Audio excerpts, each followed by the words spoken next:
तो फ्रेंड्स, आज के वीडियो में डीएलएड प्रथम सेमेस्टर का आपका जो गणित का प्रश्न पत्र है, जो आपकी 2025 यानी कि आपका 28 तारीख को जो आज का पेपर है, उसके जो संपूर्ण हल को इस वीडियो के माध्यम से हम लोग देखने हैं। तो सबसे पहले बहुविकल्पी प्रश्नोत्तरों को देख लेते हैं कि समद्विबाहु समकोण त्रिभुज में न्यून कोणों का योग क्या होगा। आपका योग पूछा है, वो भी न्यून कोणों का।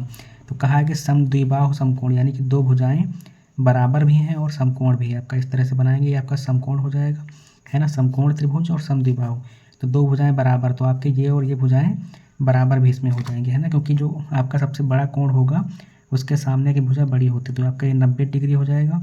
और ये आपके दो जो होंगे न्यून कोण होंगे, न्यून कोण यानी कि आपके 90 डिग्री से कम होंगे दोनों, है ना। तो आपके क्योंकि कोणों का योग आपका 180 डिग्री होता है त्रिभुज के, तो इन सभी का योग तो 180 होगा, लेकिन इसका 90 है, तो इसका जो है ये न्यून कोण ही होगा आपका। तो इनका कितना कोण का मान होगा ये, तो ये मान लेते हैं आपका ये x है और ये भी आपका x होगा, क्योंकि आपके जो ये दोनों कोण जो होंगे आपके बराबर होंगे। तो अगर आप देखेंगे त्रिभुज के तीनों कोणों का योग जो होता है आपका 180 डिग्री बराबर कितना हो जाएगा आपका 90 डिग्री।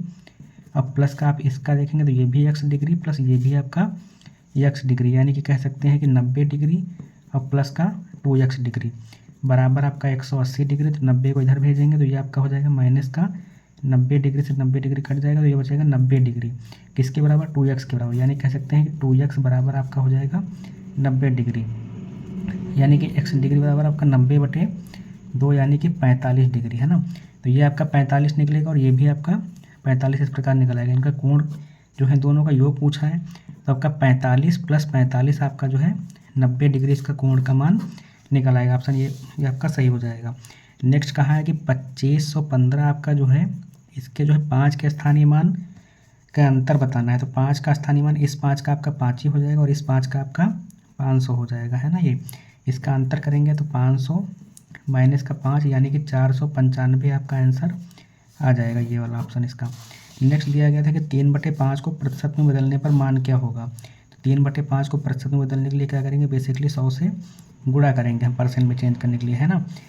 इससे कट करेंगे तो ये आपका 20 बार यानी कि 3 × 20% यानी कि 60% इसका आंसर हो जाएगा आपका, ये वाला, है ना। नेक्स्ट आपका क्वेश्चन दिया गया था कि 3a और प्लस का 2b और प्लस का 5 ये ब्रैकेट में, और माइनस इससे कहा है कि 2a - 3b + 2 का मान क्या होगा। तो इसके ब्रैकेट को खोलेंगे तो आपका 3a प्लस हो जाएगा 2b प्लस का 5 माइनस का 2a हो जाएगा ये, और ये माइनस माइनस प्लस का 3b और ये माइनस का 2, यानी कि आ जाएगा आपका 3a से 2a कटेगा तो यहाँ पे बचेगा केवल a, और 2b और 3b जुड़ के हो जाएंगे आपके 5b, और 5 से 3 घटेंगे तो ये हो जाएंगे प्लस के 3, यानी कि a + 5b + 3 आपका ये वाला ऑप्शन सही हो जाएगा।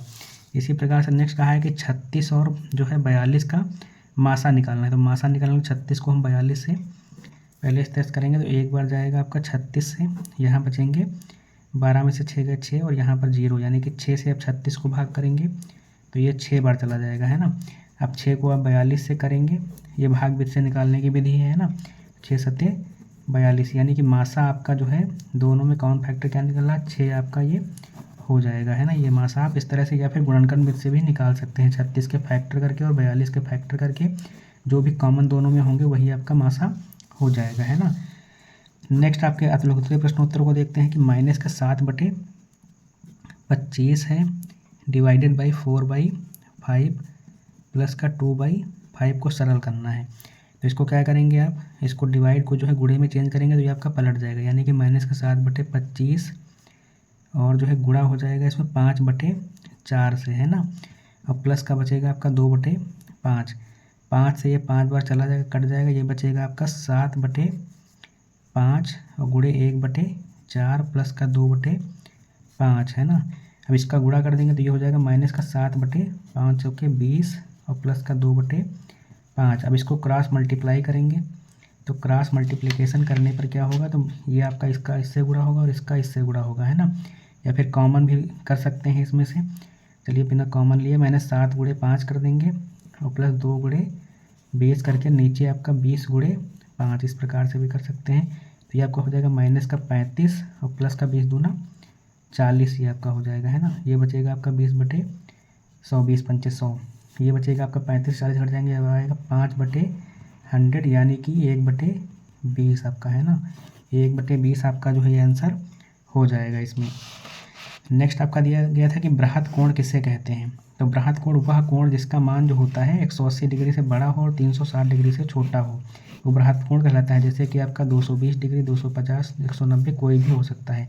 यानी कि 180 से जिसका मान ज़्यादा हो और 360 डिग्री से कम हो, इसके बीच में जो भी एंगल आपके आएंगे वो बृहद कोण होंगे, है ना।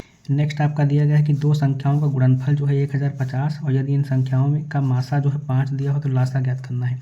तो फार्मूला आपको पता है कि दो संख्याओं का गुणनफल जो होता है वो आपका जो होता है लासा गुणे मासा के बराबर होता है ना। तो गुणनफल आपका दिया गया है 1050 बराबर लासा जो है निकालना है, तो लासा इसी तरह से लिख देंगे और गुणे आपका 5 हो जाएगा ये। अब इसको इधर भेजेंगे तो आपका 1050/5 हो जाएगा बराबर लासा निकल आएगा, है ना। ये इसको कट करो, 5 दूनी 10 और 5 एकम 5 यानी कि 210 आपका निकल आएगा। लासा आपका जो है ये 210 हो जाएगा, है ना। यही आपका आंसर हो जाएगा। नेक्स्ट आपका दिया गया था कि एक आयताकार खेत का क्षेत्रफल जो है 120 है। यानी कि क्षेत्रफल जो है आयताकार का दिया गया है ना। आयताकार मैदान का क्षेत्रफल दिया गया है 120 मीटर स्क्वायर यानी कि वर्ग मीटर स्क्वायर में। यदि खेत की लंबाई भी दी गई है 40 मीटर है, लंबाई आपकी 40 मीटर दी गई है, तो चौड़ाई ज्ञात करना है। तो क्षेत्रफल आपका दिया गया है, जबकि क्षेत्रफल आयत का क्षेत्रफल जो होता है वो बराबर होता है आपका किसके, लंबाई गुणे चौड़ाई के, है ना। तो ये आपका आयताकार खेत है तो लंबाई दी गई है, चौड़ाई निकालना है आपको, है ना। तो क्षेत्रफल दिया गया है 120 यहाँ पे रख देंगे बराबर लंबाई की जगह पे 40 और गुणे चौड़ाई, इस तरह से इसको कट कर लेंगे। ये 4 से भी कट जाएगा, 4 तिया 12 यानी कि 3 मीटर आपका जो है ये चौड़ाई इसकी निकल आएगी। यानी कि चौड़ाई आपकी जो है ये 3 मीटर, यही आपका आंसर हो जाएगा। नेक्स्ट आपका दिया गया था कि एक गांव की कुल जनसंख्या जो है 2000 है ना। ये टोटल जो जनसंख्या दी गई है वो 2000 है। 15 वर्ष तक की आयु वाले बालकों तथा बालिकाओं की संख्या जो है क्रमशः 30%, यानी कि बालकों की संख्या जो है दी गई है आपकी वो 30% है और बालिकाओं की संख्या जो है वो आपकी दी गई है 25%, है ना। 25% दी गई है। तो बालक एवं बालिकाओं की संख्या ज्ञात करना है। 2000 में से आपका 30% सबसे पहले निकालेंगे, तो 30% आपका इस तरह से निकालेंगे, 30/100 हो जाएगा। ये 30 से ये कट जाएगा, 0 से कट जाएगा, यानी कि 200 और गुणे 3 बचेगा, यानी कि 600 जो है आपके ये हो जाएंगे बालक की संख्या, है ना। ये 600 बालक हो जाएंगे। इसी प्रकार से 2000 में से जो है 25% जो है आपके ये कौन है, ये आपकी जो है बालिकाएं हैं।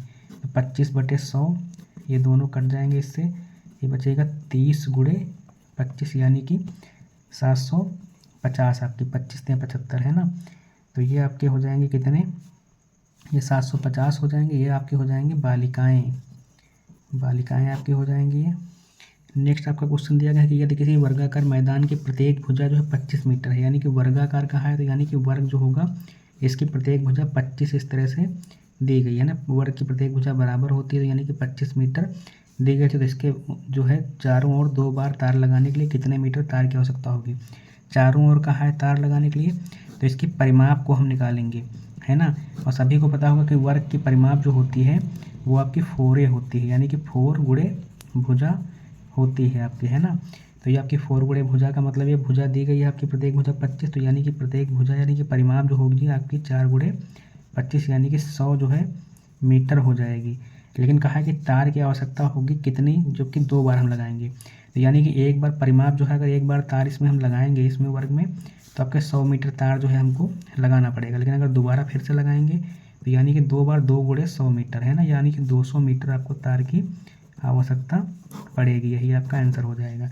इसी प्रकार से नेक्स्ट आपका दिया गया था कि a बराबर 2 है, b बराबर 1 है, c बराबर 3 हो तो आपका 2a plus 4b minus c का जो है क्यूब का मान कितना होगा। तो इसमें हम पहले रख लेंगे मान को, तो आपका हो जाएगा 2 गुणे a की जगह पे 2 और प्लस का 4 गुणे b की जगह पर 1 माइनस का c की जगह पे 3 का होल क्यूब हो जाएगा, ये है ना। तो आपका हो जाएगा 4 और प्लस का 4 माइनस का 3 यानी कि आपका 8 में से 3 घट जाएगा, ये बचेगा आपका क्यूब, यहाँ पे रहेंगे सब 5 का क्यूब आपका, है ना। तो 5 गुणे 5 यानी कि 125 इसका मान आ जाएगा। इसी प्रकार से नेक्स्ट आपका दिया गया था कि पटरी एवं प्रकार की सहायता से 120 डिग्री का कोण बनाना था, है ना।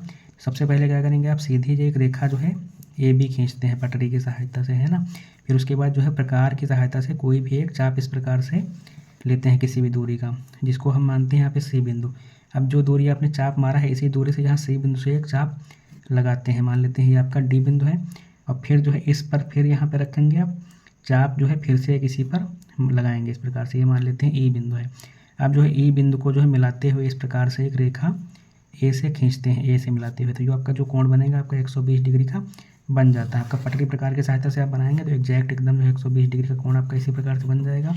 और आप इसी प्रकार से इसको रचना भी लिख सकते हैं। कोणों को जो है हमने अपनी क्लासेस में बहुत अच्छे से कराया है, आप जा करके उसको भी देख सकते हैं। नेक्स्ट आपका दिया गया था कि नीचे दिए गए त्रिभुज के अंतःकोणों का मान अलग अलग ज्ञात करना है, यानी कि यहाँ पे एक 3x डिग्री है और 2x डिग्री है और ये बाय एंगल जो है आपका 120 डिग्री। तो सभी को पता होगा अगर कोई एक रेखा है सीधी तो ये जो कोण इसका बनता है तो 120 डिग्री का होता है ना। तो ये आपका जो कोण यहाँ पर बनेगा तो ये फुल जो है 180 डिग्री का ये होता है ना, तो 180 डिग्री का ये पूरा हो जाएगा। यानी कि अगर ये 120 है तो यहाँ पर 60 डिग्री का होगा, है ना, 60 + 20 180 डिग्री हो जाएगा, है ना ये। तो ये कोण आपका 60 डिग्री हो जाएगा। और इन सभी का योग अगर देखेंगे त्रिभुज के अंतःकोणों का तो वो आपका 180 डिग्री हो, यानी कि 3x और 2x डिग्री प्लस 60 का मान जो होगा आपका 180 डिग्री होता है। तो ये इधर जाएगा तो ये आपका 3 + 2 5x हो जाएगा बराबर 180 - 60 यानी कि 120 डिग्री, है ना। तो 5x बराबर आपका 120 डिग्री यानी कि x बराबर आपका 24 डिग्री आ जाएगा ये, है ना। x का मान जो है 24 डिग्री अगर मान आ जाएगा तो ये 60 तो निकल ही आया है ये। और ये 2x का मान आपका हो जाएगा 24 × 2 यानी कि 48 डिग्री का ये कोण हो जाएगा। और ये 3x का मान यानी कि 3 × 24 यानी कि 72 डिग्री का ये कोण, यानी कि एक आपका 48 डिग्री का, एक 72 डिग्री का और एक 60 डिग्री का एंगल। इस प्रकार से आपके तीनों के अलग अलग मान निकल आए हैं। नेक्स्ट आपका दिया गया था कि दिए गए दंडारेख से निम्न प्रश्नों के उत्तर देना है। ये आपका दंडारेख दिया गया था और ये आपके वर्ष इस प्रकार से दिए गए हैं ना। पैमाना दिया गया है 1 सेंटीमीटर बराबर 20 विद्यार्थी और इस प्रकार से 20 40 60 इस तरह से दिया गया। तो कहा 2022 में विद्यार्थियों की संख्या कितनी होगी। तो इसमें यहाँ पर पैमाना भी दिया है, विद्यार्थियों की संख्या भी दिया है। अगर विद्यार्थियों की संख्या को अगर मानते हैं तो जो है 2022 में अगर देखेंगे तो आपकी ये 60 है दी गई है ना। तो 60 विद्यार्थी हो जाएंगे अगर विद्यार्थियों की संख्या मानेंगे आपके, तो ये आपके 60 विद्यार्थी हो जाएंगे पहले वाले आंसर में, ठीक, पहले वाले क्वेश्चन के आंसर में। अगर लेकिन ये मानते हैं कि अगर यहाँ पे सेंटीमीटर पैमाना दिया गया है ना, तो आपका 60 पे अगर 1 पर जो है 20 है तो आपके 60 पर जो है गुणे 20 यानी कि 1200 विद्यार्थी इस प्रकार से भी हो सकता है। अगर ये सेंटीमीटर अगर मानेंगे यहाँ पे मानक तो आपके 1200 विद्यार्थी। तो ये इसमें जो है अगर विद्यार्थी मान के अगर होगा तो 60 विद्यार्थी, अगर पैमाना के हिसाब से देखेंगे तो आपके 1200 विद्यार्थी हो सकते हैं इसमें, है ना। और पूछा कि अधिकतम विद्यार्थी की संख्या किस वर्ष में है। तो अधिकतम विद्यार्थी आपके 2023 में, यानी कि दूसरे का आंसर जो है आपका 2023 हो जाएगा। बस यही लिखना था आपको। नेक्स्ट दिया गया था कि सरल कीजिए, -12 आपके दिए गए हैं, प्लस का -6 और डिवाइडेड बाई 2 और माइनस का ब्रैकेट में -5 और गुणे -4 और -2 और जो है आपका 3 - 5 इस तरह से। सबसे पहले जो है आपका इससे भाग माइनस का आपका ये हो जाएगा, बराबर लगाएंगे और इससे डिवाइड करेंगे तो ये आपका हो जाएगा -6/2 इस तरह से। और ये माइनस लगेगा आपका, ये आपका बड़ा ब्रैकेट और ये माइनस और ये प्लस जो हो माइनस प्लस हो जाएंगे, यानी कि प्लस के 20 हो जाएंगे और माइनस के यहाँ पर आ जाएगा ये 2 और इसमें जो है माइनस का 3 और 5 से घटाएंगे जब तो ये अंदर बचेगा -2 इस प्रकार से, है ना। इसको फिर सॉल्व करेंगे तो -12 यहाँ पर आ जाएंगे, माइनस के 3 2 से 3 बार कट जाएगा ये और माइनस अंदर ये 20 और ये -2 और ये माइनस प्लस के 2 हो जाएंगे इस प्रकार से। तो ये आपका आएगा -12 -3 और ये 20 और ये -4 इस प्रकार से, है ना। तो इस प्रकार से आप देखेंगे तो -12 -3 ये आपके -15 हो जाएंगे ये।